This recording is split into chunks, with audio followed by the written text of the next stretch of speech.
Elliott, let's get right to our next guest. He coached at BYU as our head coach from 1972 to 2000. He won a national championship at BYU in 1984. LaVell Edwards. How you doing, LaVell? Doing well, thank you. We know you're a great coach when they name a stadium after you. Well, be around at the right time when they didn't have another name for it, I guess. They weren't going to name it after Jim McMahon? They thought about it. Yeah, for a split second, and they said, we don't think so. Could have named it after Steve Young. Yeah, there are a lot of people. How did BYU become known as Quarterback U in the 80s? I mean, I think what happened is that when I began as a head coach in 72, I'd been around for a long time as a high school coach and an assistant there, and they saw us, trying to do everything that everybody else was doing. And when I became the head coach, I decided, I'm going to get fired anyway, so I might as well see if I can't make the passing game work. And the conventional wisdom at that time was supposedly Woody Hayes or somebody said there are three things that can happen and two of them are bad. But, that you could win games, but you couldn't win championships being throwing the ball. And we were one of the few people that ever really started throwing the ball a lot, and then we started winning championships, conference championships, and whatever else. And then, you look around the country now, everybody's throwing the football. And so that's kind of how we got into it. And a lot of our quarterbacks, a guy like Gifford Nielsen, for instance, Mark Wilson, they were both All-American a couple of years, went in the Hall of Fame and whatever. And you got quarterbacks around here now in the last 3 or 4 years that threw for twice as many yards as those guys did, and they can't even make all conference. So it's changed a lot. Yeah, it's like passing yardage is the statistics are inflated. Cause it really is, and the scores are unbelievable now. Even down in the Southeast, the home of defense. Right. And, other than Alabama and LSU, that was some kind of a defensive struggle. But it wasn't really a great game. Really, it was a great defensive game, but a lot of mistakes made, I think, and judgments and whatever else. But anyway, it's changed a lot. Now, do you look at offenses today and say the offenses that you ran would hold up in today's college game? I think to a certain extent, but I do. They're spreading out a lot more than we did, and if we were doing it, we would probably would be spreading out no more, and then probably add that option element that those spread teams run. Maybe not. Certainly would have with Steve Young. And I don't think so at Ty Detmer, and so it just depends on the players we had. I mean, you had some great assistant coaches under you, but Norman Chow, this guy just knows how to coach quarterbacks. Right, yeah. And he had been an offensive lineman, and he was coaching high school when he came to us. So we had a great coach to begin with, a guy named Doug Scoville, who was, in fact, he coached the Bears one year as an assistant when Buddy Ryan was there, but he had been in the NFL and around. And anyway, he's the one that really helped us get things going. And then we had Mike Holmgren and Ted Tollner. I don't know. Brian Billick. He had a guy named and Andy Reid. Andy Reid, he played for us and coached with us, and so we've had pretty good run of people here. So you must have done a pretty good job of teaching somebody something. Well, I did the right job of getting the right people here. I know that. When Jim McMahon was at BYU, did you ever envision that you were going to be able to control him where he would become as successful as he was? Well, I never worried about it a whole lot. What I did is we obviously had a lot of visits and a lot of talks. But Jim, in spite of his everything that these antics and what he did back there when he was in the Super Bowl and whatever, Jim wasn't like that when he was here. Had he been, he wouldn't have been around here that long. But I've had people I've had more difficulties with than I've had Jim, and over the years, and he was just a great player. And not only got him to stay here because he didn't want to be here, he didn't like it here. He didn't like the school, he liked the program. He liked the football. And he actually got him to redshirt between his sophomore and junior year, which I look back on it now and I wondered how that ever happened, because he told me at the time that he was out of there, and I said, well, you think about it or whatever. Anyway, there's a side to him that, tell you what, he was a great player and a great leader on the field. Well, he had that great Holiday Bowl last second come from behind victory. That right. Was that the best comeback you've ever were a part of?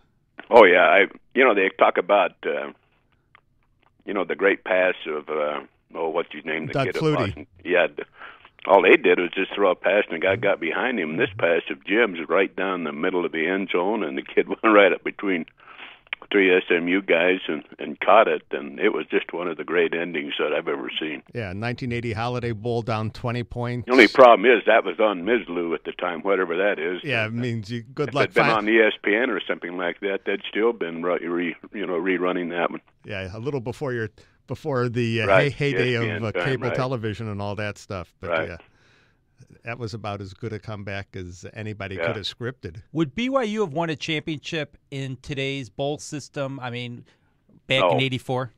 No, I don't think so. Because, Boise and University of Utah and TCU have all been undefeated, and I don't even think they got a smell as far as playing in the national championship game. Yeah. And yeah, you just had to be if you're not a BCS, major conference. You're not a BCS school, right. You're not going to play in that championship game, irregardless of what anybody may say.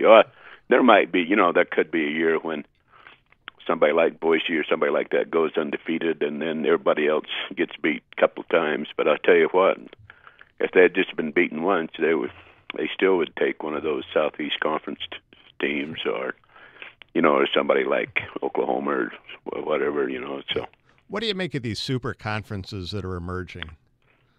Well, I don't like the idea, but I'm more of a traditionalist, I guess. I like conference. I don't like, we've gone independent around here now, which I don't understand the reasoning for that. But, tradition doesn't seem to matter anymore. Texas not playing Texas A&M anymore. They've only been playing 100 years. And, and we're not playing Wyoming anymore, and it's just and there's talk of Missouri going crazy, to the SEC and not playing Kansas. I just don't.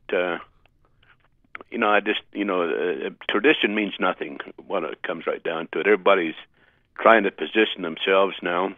There's talk around here now that BYU and Boise State and maybe some Air Force or somebody might be joining the Big East and have a Western Division and an Eastern Division. Yeah, I'm a little geographically challenged by that.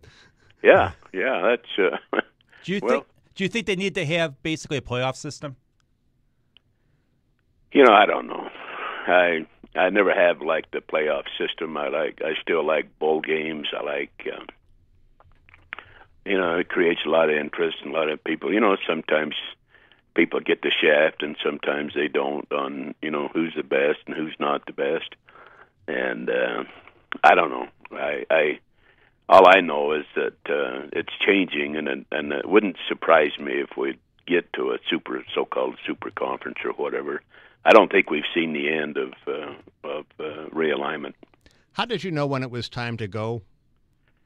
Well, I was 70 and we were still having success and whatever. But there were other things that I wanted to do. I just didn't want to die on the football field and doing that.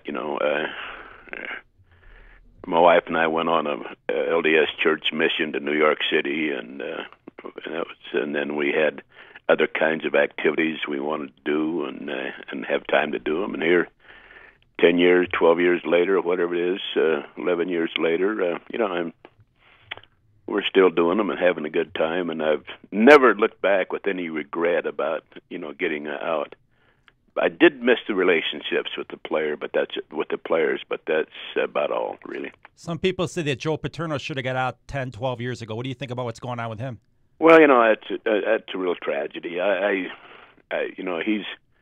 know him very well. We've been on a lot of trips together. We played against each other 3 or 4 times, and he's just a great coach, a great man, and whatever went on back there, I don't know. it's just tragic to have it all come down and fall down the way it has like that. Sometimes a football program can become as big, if not bigger, than the university itself, though. It sounds like it, and I think that's a danger of having, those kind of things happen. And I don't know, I'm not making any judgment because I honestly don't know, and I don't know that anybody knows exactly all, how everything all unfolded. Everybody's got inside scoops and whatever, but I still don't know. Would you cancel the season if you were Penn State and just say, let's get everything in order next year? I don't think so. I don't. Frankly, I mean, my feeling, I wouldn't. But I don't think it'd be fair to the players there, and that are on the team right now, and they weren't involved. And they didn't have anything to do with any of that, that problem, and so my gut feeling was it'd be no. Now, if I were privy to maybe more information than I am, I might have a different feeling, but right now I'd say no. As big as your program got at BYU, was there ever resistance from the rest of the school to try to keep you in your place? I don't think so, really. I don't think it ever got out of perspective around here. We had a lot of great years, and things were going well, and whatever, but we didn't have many issues we had to deal with, and but I don't know. I didn't. That issue never came up as far as I'm concerned. As far as I know, anyway. Sounds good. We'll probably see you working the campaign trail with Milt Romney, I'm assuming. I'm getting a lot of invitations to do so, but I'm not campaigning for anybody. Although I like him, I think he'd be a good choice. You're a smart guy. Again, are you a Democrat or Republican? I've endorsed two friends over the years that were running for office, and both of them got beat soundly, so I've never done it since. So. I'm a Republican, so please don't endorse Milt. Or Mitt. I'll back down. Thank you very much, Mr. Edwards. Hey, it's good talking with you. Good luck to you. Good luck to you. Thanks. That was LaVell Edwards, legendary coach at BYU. I want to thank our guests today. If you can remember their names. Crystal Harris, the former Playboy Playmate, Hugh Hefner's fiancée, and she did not run away. Not from us. Tony Sane, the World Cup soccer player, and LaVell Edwards. I want to thank... Hey, and don't forget Lydell Mitchell, who was not on the show, but he'll be on the podcast. Exactly. Lydell Mitchell, who had some interesting perspective on what's going on. I want to thank Jerry Lorenzi, our producer, for getting Crystal Harris and doing a great job, and Tony Sane. Thank our soundman extraordinaire, Dave Olson. I'm David Spade, Elliott Harris. Stay tuned again next week. Thanks.